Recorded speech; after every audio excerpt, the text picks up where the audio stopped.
Então, discutir um tema aqui que nos é muito caro, que é uma questão filosófica, histórica e também da área do direito.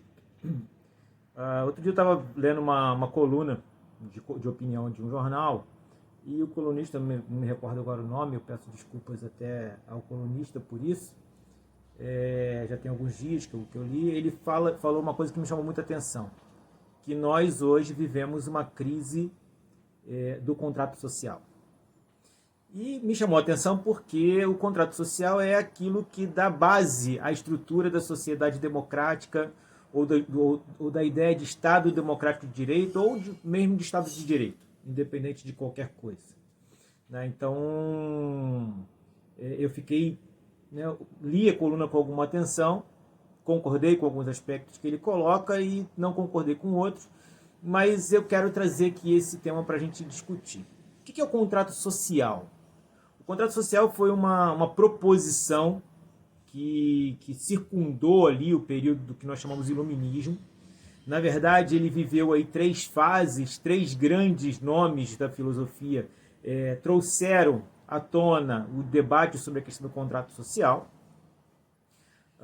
Dentre eles, Thomas Hobbes, né, que chegou a pronunciar a ideia de que o contrato social ele era elemento efetivo de controle do Estado sobre a sociedade, numa ideia de que no estado de natureza esse ser humano vivia uma situação de completa anarquia, digamos assim, sem um princípio de controle por parte de outros, e quando o ser humano abre mão de viver nesse estado de natureza, ele automaticamente é obrigado a respeitar regras de convívio social. E aí parte desse princípio a ideia do Estado, do contrato social.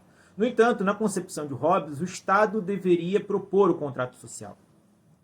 Ou seja, né, aqueles que compunham o Estado, que dentro da concepção do Hobbes eram aqueles que evidenciavam uma maior capacidade intelectual para isso, deveria propor aquelas outras pessoas que não tinham capacidade para isso, na concepção hobbesiana, esse contrato social. Então, a concepção de uma lógica monárquica que coloca para as outras pessoas um modelo de Estado, um modelo de sociedade a ser seguido, era aquilo que defendia o Hobbes.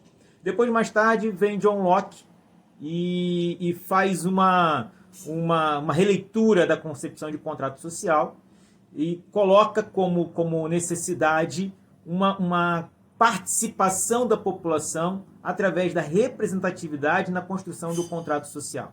Então, a sociedade, nesse sentido, a sociedade civil, que também, na concepção lockeana, sai do estado de natureza, ela, então, passa a escolher os seus representantes na construção desse contrato social.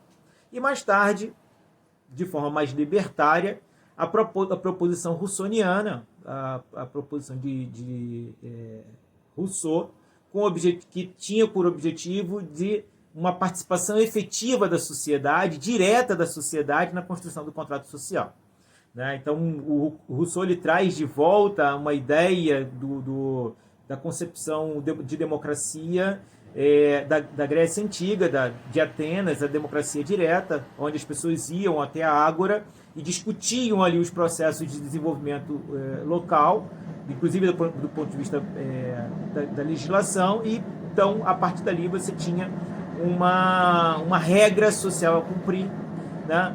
Embora o Rousseau, na mesma leitura, ele entenda que dentro da concepção do Estado Nacional, da construção do Estado Nacional, essa proposição de democracia direta, naquele momento, ela era incapaz de ser concebida. No entanto, traz aí uma série de valores que eu acho fundamentais sobre a questão do contrato social. O que é o contrato social, então?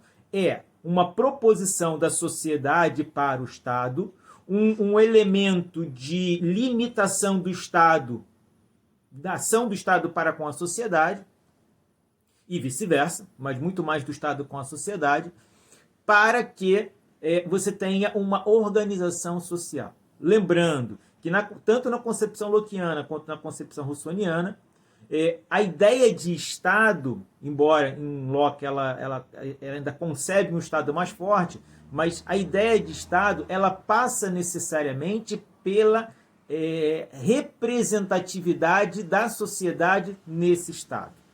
Ela passa necessariamente pela lógica de que o Estado ele é subsidiário à sociedade. Ou seja, a sociedade civil ela é mais importante que o Estado. Então essa é a lógica do contrato social. Ao longo do tempo, as sociedades foram se organizando e o contrato social ela acabou sendo estabelecido através das constituições. As constituições, elas simbolizam esse contrato entre o Estado e a sociedade. As constituições de caráter democrático, elas são construídas a partir dos representantes da sociedade, como é o caso do Brasil na Constituição de 1988, como não é o caso do Brasil, como não foi o caso do Brasil nas Constituições de 1937 e na Constituição de 1967, né, que foram constituições autoritárias, ou seja, construídas pelo Executivo, basicamente avalizadas por um Congresso que estava completamente cerceado da sua capacidade de debate e de representatividade. Né? Então, a Constituição ela é uma proposição da sociedade para o Estado, dentro do princípio de representatividade.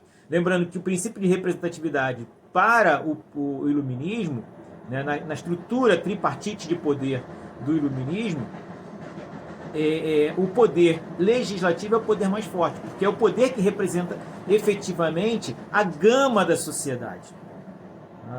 A gente precisa entender, compreender que no princípio da democracia ou no princípio do liberalismo, a sociedade pensa de forma desigual.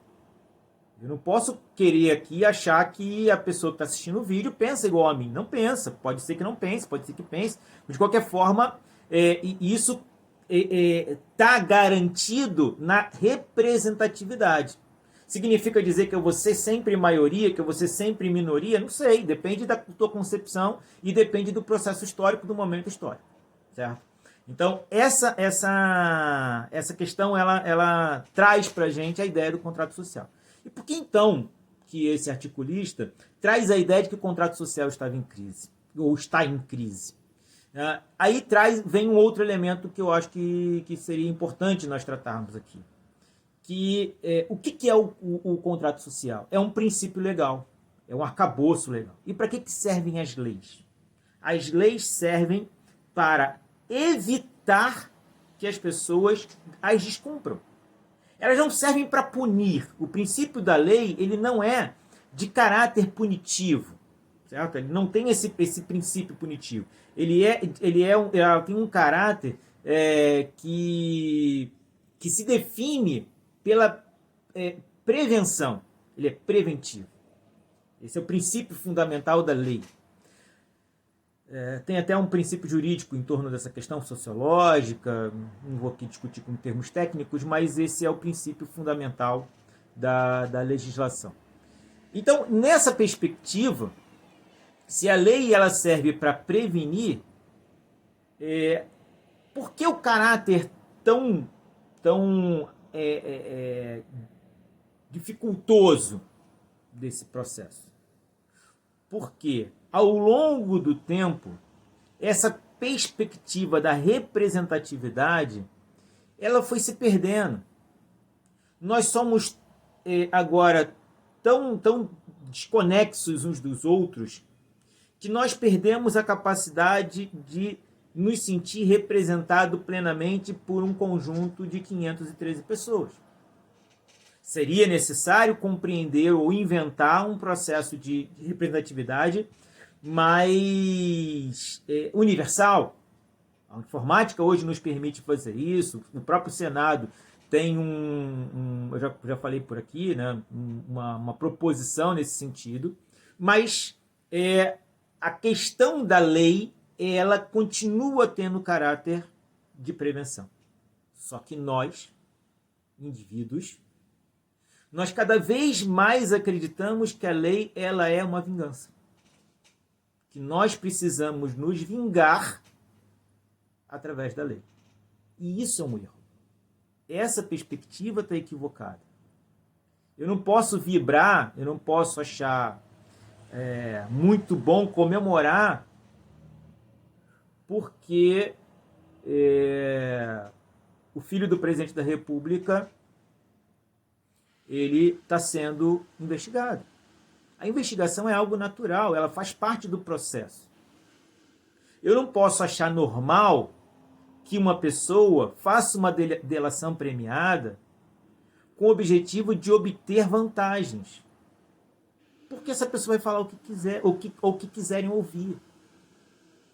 Eu não posso achar normal que a delação do Palocci ela compreenda uma série de questões sem provas que imputam crimes a outras pessoas com o objetivo mere simplesmente de garantir que ele tenha prisão domiciliar. Eu não posso achar normal que o Paulo Marinho, que é o suplente do Flávio Bolsonaro, acuse o Flávio Bolsonaro sem provas. Ele tem que colocar provas. Se ele diz que tem um telefone do Bebiano que tem ali informações, ele tem que apresentar isso. Então a gente tem que começar a compreender a legislação ou a lei como um instrumento de prevenção ao crime e não como um instrumento de vingança contra os criminosos. Certo? E a partir do momento que nós fizermos isso, nós vamos começar a compreender a grandeza e a importância do Estado democrático de direito. É difícil a gente falar isso quando eu falo aqui, o cara pensa logo, mas pô, se estuprarem minha filha, o que eu vou fazer? O sentimento que você tem é de vingança. E é por isso que quem aplica a lei não é o indivíduo, é o Estado. O Estado ele tem que ter a impessoalidade. Existe um poder específico, que é o poder judiciário, para garantir esse processo de punição para aqueles que descumprem a lei. Aqueles que não viram a lei como elemento de prevenção ao crime. Então, é lógico que no ímpeto pessoal, numa situação dessa, minha primeira vontade era me vingar. Eu posso até achar injusta, por exemplo, a condenação de um criminoso que foi condenado a 30 anos de cadeia. Eu posso querer a pena de morte, eu posso querer prisão perpétua, eu posso querer tudo. Mas eu preciso entender que eu sou um elemento dentro dessa sociedade.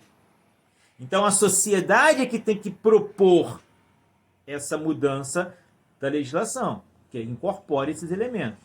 Eu particularmente sou desfavorável a essas penas, né, mais longas, ou a pena capital, que é a pena de morte. Mas por que eu sou desfavorável? Porque entendo essas penas como penas de vingança.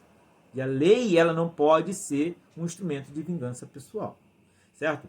Então eu trouxe esse debate aqui para a gente refletir. Eu não estou colocando, lógico, minha opinião, mas é uma reflexão que eu gostaria de fazer e que todos façam essa reflexão.